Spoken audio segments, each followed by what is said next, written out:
Meus queridos, a paz do Senhor, eu sou o diácono Claudino Machado e esta é mais uma das nossas pequenas reflexões com base na leitura diária da revista Lições Bíblicas da CPAD, neste quarto trimestre de 2022, a lição dos adultos, que está trabalhando e estudando materialmente dentro do livro do profeta Ezequiel. O pano de fundo da nossa mensagem, e hoje nós veremos isso mais especificamente, é escatologia bíblica, a doutrina das últimas coisas. Por esse motivo, o tema do trimestre é a justiça divina e o subtema, a preparação do povo de Deus para os últimos dias no livro de Ezequiel. Nós estamos diante da lição de número 6, cujo tema da semana é a justiça de Deus. A justiça de Deus. E hoje já é a nossa quinta reflexão. Nós já fizemos 4, você deve analisar essas 4 reflexões. Estão sendo postadas todas numa mesma capa, todas elas numa mesma capa, para que você possa verificar cada uma delas. E assim você conseguirá ver as 6. Amanhã, querendo Deus, nós faremos também. E hoje temos uma reflexão muito importante. Aproveito para te convidar para se inscrever no nosso canal, compartilhar, curtir, comentar, tentar ler nas entrelinhas aquilo que a gente fala. Há coisas que a gente fala diretamente e outras é preciso que você compreenda o contexto, compreenda as situações, para que você possa entender tudo que foi dito na revista e assim haver uma interação entre nós. Se inscreva no nosso canal, compartilhe, curta, comente. Eu quero aqui agradecer àqueles que já se inscreveram. Nós temos um número bom de pessoas que vêm se inscrevendo no nosso canal e acompanhando diariamente. Deus te abençoe. A nossa leitura hoje, sexta-feira, está no livro do profeta Daniel. Daniel também é contemporâneo de Ezequiel. Nós temos falado de Isaías, nós temos falado de Jeremias, nós temos falado dentro do livro dos reis, nós temos falado dentro do livro das crônicas, especialmente no que pertine ao reino dividido. E hoje nós vamos ler o profeta Daniel, que é plenamente contemporâneo de Ezequiel. Daniel também estava no cativeiro. A diferença é que Ezequiel estava entre os cativos lá à margem do rio Quebar, enquanto Daniel estava no palácio. Então o texto aqui ele é bem contemporâneo um do outro e esclarecedor também, porque como eu disse, o trimestre trabalha sobre a escatologia bíblica e nós vamos hoje ver um texto diretamente sobre escatologia. Livro do profeta Daniel, capítulo 12, versículo 1, a epígrafe diz: o juízo divino sobre Jerusalém é o prenúncio da grande tribulação. O juízo divino sobre Jerusalém é o prenúncio da grande tribulação. Desculpa. Nós vamos fazer leitura na tradução Revista Almeida e Corrigida. Se você puder, pegue uma tradução semelhante. Se pegar outra, não vai ter problema. Mas para acompanhar o texto exatamente, Revista Almeida e Corrigida. E nós vamos fazer uso da Bíblia de Estudo Matthew Henry, editado pela SBB, Sociedade Bíblica do Brasil. Assim diz o versículo 12. Vamos ler, depois a gente contextualiza. E naquele tempo se levantará Miguel, o grande príncipe, que se levanta pelos filhos do teu povo. E haverá um tempo de angústia, haverá um tempo de angústia, qual nunca houve, desde que houve nação até aquele tempo.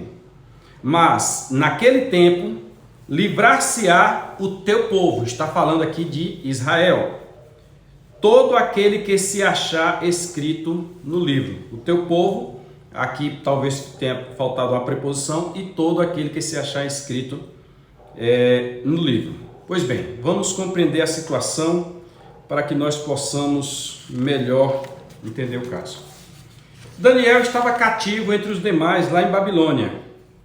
E Deus havia prometido a Daniel que o povo retornaria para a sua terra. Daniel então ora e lê o livro do profeta Jeremias e entende que o tempo do cativeiro são 70 anos e o tempo já havia passado, já estava concluído. Daniel então vai orar para que Deus restaure o seu povo. E quando Daniel ora, Deus envia um anjo do céu, Gabriel. E Gabriel vem até Daniel e traz-lhes algumas mensagens escatológicas. Daniel teve lá no início do livro, teve aquela ideia da estátua babilônica, cabeça de ouro, braços de prata, tórax de bronze, pernas de ferro e pés misturados de ferro com barro.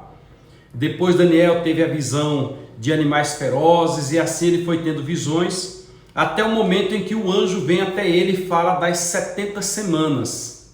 70 semanas estão determinadas para que aconteça isso, aquilo. E no meio das explicações, o anjo chega a Daniel, já no finalzinho do livro, e começa a falar sobre a grande tribulação. Se você observar o finalzinho do livro, do capítulo 12, você vai ver o tempo de duração da grande tribulação. Tantos dias, e bem-aventurado é quem chega a tantos dias. Pois bem, o anúncio desta grande tribulação, desta angústia sobre o povo de Daniel, o anjo diz, o teu povo. O anúncio desta grande tribulação, ele prenuncia alguma coisa que para nós que temos o restante da Bíblia, naquela época o povo não tinha. O Antigo Testamento não estava nem reunido ainda, não estava compilado, o Novo Testamento nem estava perto de existir. Ia se passar pelo menos ali quase 500 anos para que o Novo Testamento se cumprisse, começasse a existir. 600 anos, quase 600 anos, só para que ele concluísse. Lá por volta de séculos depois foi que ele foi reunido. Então não tinha essa ideia. A ideia do que nós estamos dizendo aqui agora. Nós hoje temos a Bíblia completa, Antigo e Novo Testamento. Nós temos a revelação de Deus plena. Então nós, quando dizemos isso, já temos a visão de tudo que aconteceu, de tudo que foi escrito, melhor dizendo. E aqui está sendo revelado a Daniel, lembrando que nós estamos falando da justiça divina, Deus é justo, está sendo revelado a Daniel que a angústia que Jerusalém passou com Nabucodonosor cerca de 70 anos atrás, naquela época, não chega nem perto da angústia que haverá de sobrecair sobre a cidade em momentos futuros. Aí ele estabelece um prazo, são 70 semanas para que isto aconteça. E nesta época vai se levantar Miguel. Quem é Miguel? Miguel é o arcanjo protetor de Jerusalém, de Israel. É interessante você saber que na organização angelical existe ordem, existe equilíbrio, existe subordinação. Lá nós temos os anjos, os arcanjos, anjo é no caso o mensageiro, todos eles são anjos, mas o termo anjo ficou para o mensageiro, que no caso é Gabriel. Nós temos os arcanjos, arquianjos, que são o chefe dos anjos. Nós temos os querubins, que são os anjos guerreiros, os anjos protetores, os anjos que agem. Nós temos os serafins, que são aqueles que louvam diante de Deus, que Isaías viu, que tem 6 asas, com 2 cobre os olhos, com 2 cobre os pés e com 2 voam. Não que anjo necessite de asa, mas eles foram apresentados perante o profeta viu com 6 asas. Os querubins já são vistos no livro de Ezequiel, logo no início do livro de Ezequiel, no capítulo 1, nós vemos os querubins com 4 rostos, com asas que andam e voam para onde o rosto está virado e seguem sempre abaixo do trono, levando o trono de Deus e assim por diante. Eles são chamados também na Bíblia de carros de Deus. Pois bem, estes anjos estão organizados em tronos, poderes, potestades, principados e dominações. Eles estão organizados lá nos céus. E na organização, cada um coordena sobre uma área. Tanto é que Gabriel, quando chegou para Daniel, Gabriel disse, olha, eu estava vindo porque a resposta da tua oração foi dada imediatamente.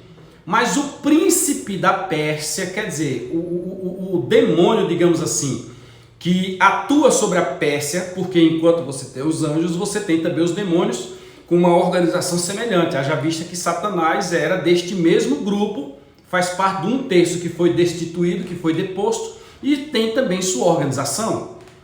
O príncipe da Pérsia me resistiu.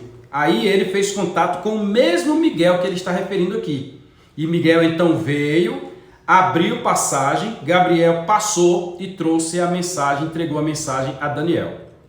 Sobre esta batalha, que nós não vamos entrar aqui em detalhe, que Miguel vai defender Jerusalém, etc. Nós temos já um estudo na internet. Procura aí onde tem Batalha Espiritual no YouTube e você vai encontrar a explicação detalhada de quando ocorreu essas e outras batalhas. Coloque batalha, coloque Claudionor Machado e você vai encontrar isso aí.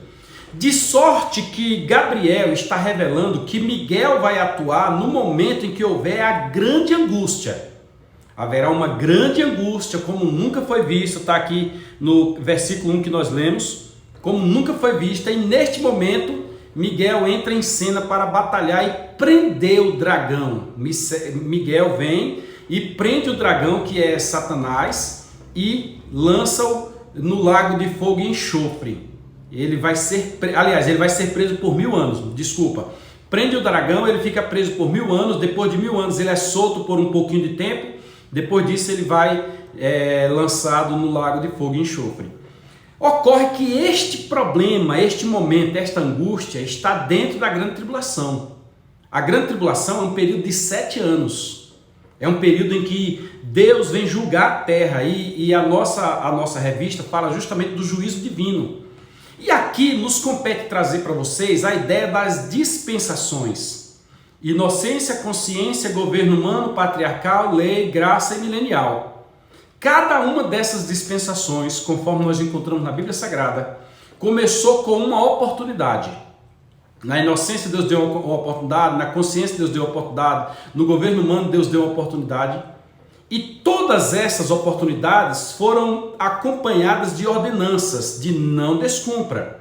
Se você descumprir, haverá punição.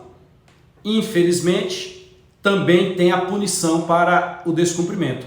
E em todas elas houve o descumprimento. E em todas elas houve o juízo divino. Houve em todas elas. Não será diferente na atual dispensação, que é chamada de dispensação da graça. Aqui nós estamos, já passou inocência, consciência, governo humano, patriarcal, lei. Nós estamos na 6ª dispensação, que é a dispensação da graça, que vai culminar com um julgamento chamado Grande Tribulação. A Grande Tribulação, que é a última semana de Daniel, esta semana era para ter sido cumprido lá nos dias de Cristo, a última semana de anos. No momento em que Jesus entrou em Jerusalém, na entrada triunfal, quando o povo colocou forrou o chão para que ele passasse com palmeiras nas mãos, naquele momento ali cumpriu-se a 69ª semana, ficou faltando uma. Mas como eles trocaram Jesus por Barrabás, abriu-se um leque, abriu-se um parêntese, chamado de dispensação da graça, dispensação dos gentios, a era dos gentios. E esta dispensação encerrará no momento em que os judeus reconhecerem que Jesus Cristo, aquele a quem o transpassaram, era o seu Messias. Então esta dispensação está suspensa até o momento em que a igreja for arrebatada. A igreja do Senhor Jesus Cristo a qualquer momento será arrebatada dessa terra. Eu não estou falando o título de uma igreja, eu estou dizendo a igreja. Eu não estou falando de um CNPJ. Veja aí um outro vídeo que nós temos aí falando sobre o que é a igreja. Tá aí, tem um vídeo aí onde a gente explica isso. E neste contexto, a igreja será arrebatada e a última semana de ano vai se cumprir, que é justamente a semana de ano da punição, a semana de ano do juízo divino sobre a terra, sobre todos aqueles que existem sobre a terra. Aí nós temos que, quando estiver fechando esta semana de ano, estará ocorrendo a batalha do Armagedon. No final da semana tem 7 anos, no finalzinho estará ocorrendo a batalha do Armagedon, e é o momento em que Miguel desce para salvar Israel, no momento de angústia que nunca foi visto semelhante. Em outras palavras, conforme diz o nosso texto, o juízo divino que virá sobre Jerusalém é o prenúncio da grande tribulação. Não é somente sobre Jerusalém que vai acontecer isso. Veja aí a live que eu tenho junto com o presbítero Maciel, onde a gente explica o que vem depois do arrebatamento. Os acontecimentos que virão sobre toda a terra. Esta semana nós já dissemos que animais selvagens são agentes da ira divina, da justiça divina. Nós dissemos que Deus tem outros agentes da ira, peste, fome, espada. Então você precisa entender que quando a igreja for arrebatada, várias coisas acontecerão nas terras. Só o próprio momento do arrebatamento, muita gente vai morrer, vai ter muita dificuldade. Na sequência vem a abertura dos 7 selos, quando abre-se cada selo e as pessoas passam a sofrer, porque nós vamos ter guerra, nós vamos ter fome, nós vamos ter morte e aí por diante. Começa então a ser derramadas as taças da ira de Deus. Aliás, são tocadas as trombetas, e cada uma trombeta traz um flagelo também. E é interessante que quando você lê o texto bíblico, o texto diz, e morreu um terço, e morreu um terço, e morreu um terço. É porque muita gente pode pensar que virá só sobre Jerusalém. Não, Jerusalém é algo anunciado, mas a repercussão disso aí é para o mundo inteiro. E quando os selos então forem derramados, as taças forem derramadas na segunda metade da grande tribulação, aí é que nós teremos catástrofes mesmo. Num cálculo rápido e impreciso, já deixo claro, que nós fizemos, e você pode ver lá nas nossas lives, o que vem depois, parte 1, 2 e 3, num cálculo rápido, de 100% das pessoas que estiverem vivas, no momento que restarem vivas, no momento em que a igreja for arrebatada, somente 3% é que estarão vivas no final da grande tribulação, porque a grande tribulação é um juízo divino. Que Deus nos guarde, mas todos precisam saber que tudo está sob o controle de Deus. Fique conosco, amanhã, querendo Deus, nós falaremos sobre o derramamento da ira de Deus. Nunca acontece sem prévio aviso. O que é isso aqui? Um prévio aviso. Que Deus te abençoe, se inscreva no nosso canal, compartilhe, curta, comenta, e enquanto tivermos oportunidade, nós vamos continuar falando da graça de Deus, que é Jesus Cristo, derramada a todos nós hoje, porque esta graça nos livra da ira futura. Um abraço, Deus abençoe a todos.